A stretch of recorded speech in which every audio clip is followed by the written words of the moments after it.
देवी देवताओं को देखो कितने, वास्तव में ये इतनी भुजाएं कोई को होती नहीं है। देवी देवताओं को देखो कितनी भुजाएं देवी, தேவி தேவதைகளுக்கு பாருங்கள் எவ்வளவு பூஜங்கள் காட்டியிருக்கிறார்கள். वास्तव में ये इतनी भुजाएं कोई को होती नहीं है। உண்மையிலேயே இவ்வளவு கைகள் யாருக்குமே இருப்பதில்லை. भुजा का अर्थ होता है सहयोगी, புஜங்கள் என்றால் मददगार। புஜங்கள் என்றால் உதவியாளர்கள்.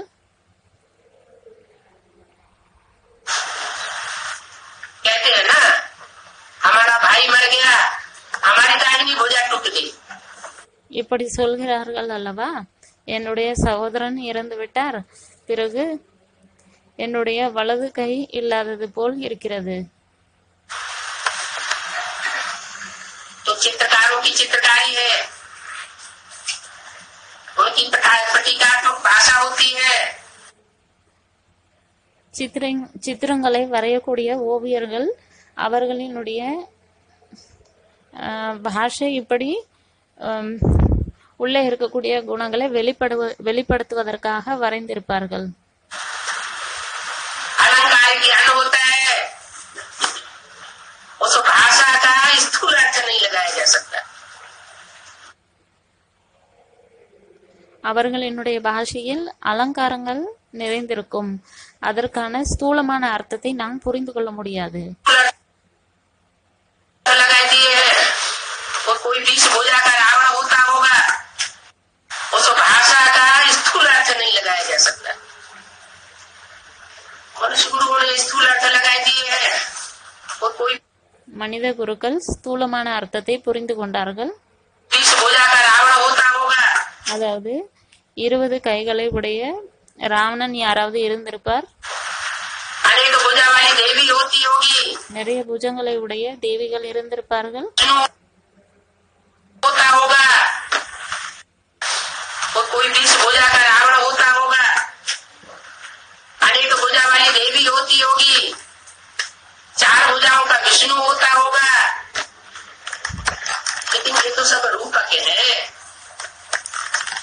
4 புஜங்களை கொண்ட விஷ்ணு இருந்திருப்பார், இப்படியெல்லாம் காட்டியிருக்கிறார்கள். ஆனால் இது அப்படி அவர்களினுடைய உருவம் காட்டப்பட்டுள்ளது மட்டும்தான்.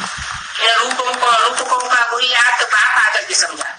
இந்த உருவத்திற்கான அர்த்தங்களை தந்தை வரும் பொழுதுதான் புரிய வைக்கிறார். सतयुग में देवियां आदि इतनी भुजाओं वाली नहीं होती। சத்தியுகத்தில் தேவிகள் ஒன்றும் இவ்வளவு புஜங்களை உடையவர்களாக இருப்பதில்லை.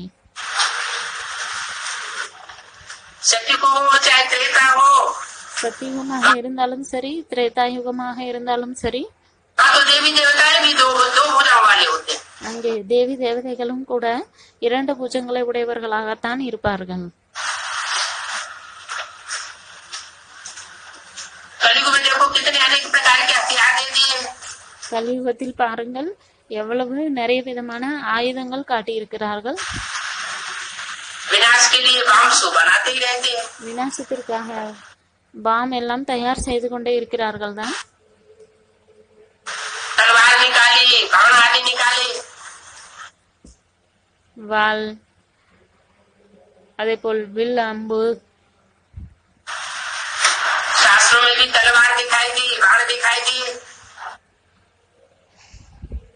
சாஸ்திரங்களிலும் வாள் மற்றும் வில், அம்பு இவையெல்லாம் காட்டியிருக்கிறார்கள். अब ज्ञान में उन स्थूल बाणों की या तलवारों की कोई दरकार नहीं। இப்பொழுது ஞான மார்க்கத்தில், ஞானத்தினுடைய வழியில் இந்த ஸ்தூலமான வாள் மற்றும் வில், அம்பிற்கான தேவை எதுவும் இல்லை. शास्त्रों में कहते भी है, ज्ञान को पंख कृपाण को धारा। சாஸ்திரங்களில் இப்படி கூறியிருக்கிறார்கள், ज्ञान का रास्ता तलवार की धार के समान है। அதாவது ஞானத்தினுடைய வழி வாளில்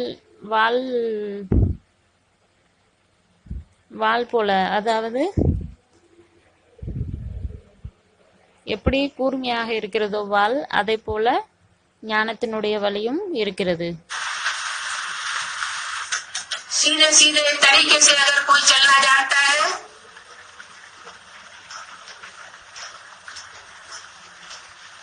तो विरोधियों के ऊपर ऐसा वार कर सकता है कि विरोधी कोई काम का नहीं, आप काम के नहीं ले सकते. நேர்வழியில் யாராவது நடக்க நினைத்தார்கள் என்றால் விரோதிகள் எந்த விதமான வேலையும் அவர்கள் மீது செய்ய முடியாது.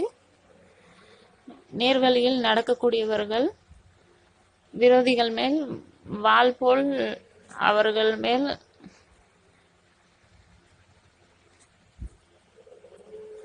அந்த நேர்வழி உதவும். उनका विरोध बेकार हो जाता है. அதாவது எதிரிகள் விரோதம் செய்வது வீணாக போய்விடும். और हमारी ज्ञान की तलवार काम कर जाती है. ஆனால் நம்மளுடைய ஞானத்தினுடைய வாள் வேலை செய்துவிடும். इसमें कोई बाहुबली भी दिखाने की दरकार नहीं. இதில் எந்த விதமான உடல் பலத்தையும் காட்ட வேண்டிய அவசியம் இல்லை. राम को बाण दे दिए, ராமுக்கு பானம் அதாவது அம்பு காட்டி இருக்கிறார்கள். समझते हैं उन्होंने कोई लोहे के बाण चलाए होंगे.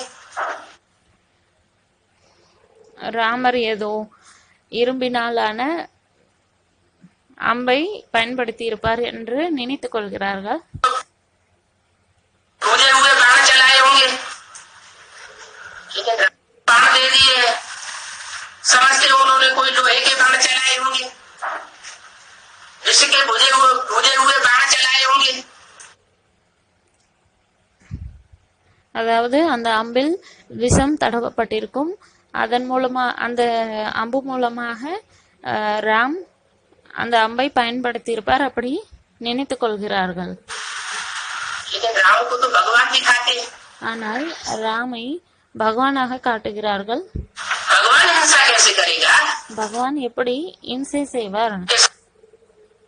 सामान्य साधु संत महात्माएं वो भी हिंसा करना नहीं सिखाते. பொதுவாக சாது சமாஜி அதாவது சாதுக்கள் கூட இம்சை செய்வதற்கு சொல்லிக் கொடுப்பதில்லை. तो भगवान को ये हिंसा अपना कैसे दिखाई दिया? பிறகு பகவான் இம்சை செய்ததாக எப்படி காட்டலாம்? समझते तो है नहीं. புரிந்து கொள்வதில்லை. आप आकर इन बातों का अर्थ बताते हैं. தந்தை வந்துதான் இந்த விஷயங்களினுடைய அர்த்தத்தை புரிய வைக்கிறார்.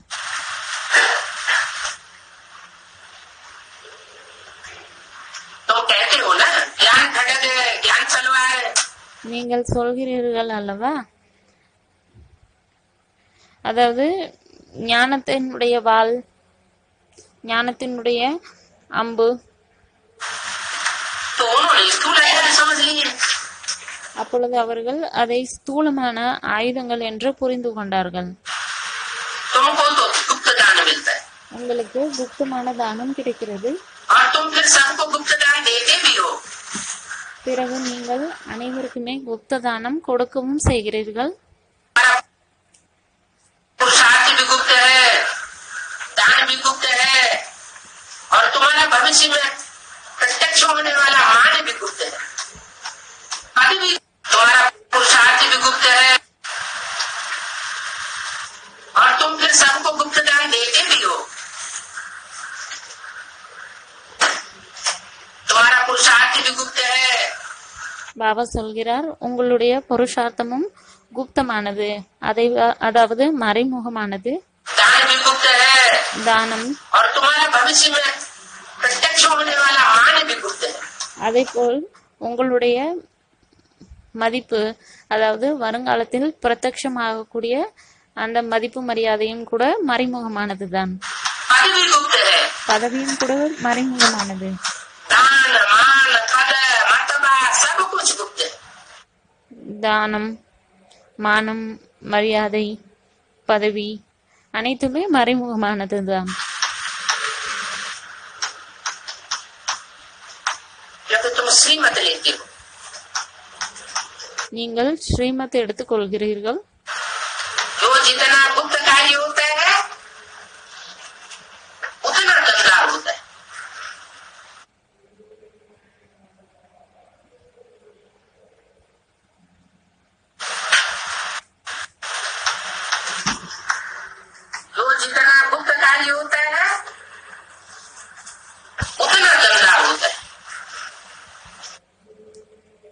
யார் எந்த அளவுக்கு குப்தமான, அதாவது மறைமுகமான காரியம் செய்யக்கூடியவர்களாக இருக்கிறார்களோ அவர்கள் அந்த அளவுக்கு சக்திசாலியானவர்களாக இருப்பார்கள். गुरुओं ने कहा है होता है उतना दमदार होता है। ऐसे तो भक्ति मार्ग में भी गुरुओं ने कहा है। இதைத்தான் பக்தி மார்க்கத்தில் குருமார்களும் சொல்லி இருக்கிறார்கள். योग जुगत जप मंत्र प्रभाव खले तबे जब करिए दुराऊ। அதாவது யோகம் ஜுகுத், அதாவது அவர்களுடைய படிப்பு, மந்திரம் சொல்வது, அதேபோல் ஜபம் பண்ணுவது, இவை அனைத்தையும் எப்பொழுது அவர்கள் மறைமுகமாக வைத்திருக்கிறார்களோ மற்றவர்களினுடைய பார்வையிலிருந்து அப்பொழுது அது பலன் கொடுக்கக்கூடியதாக இருக்கும்.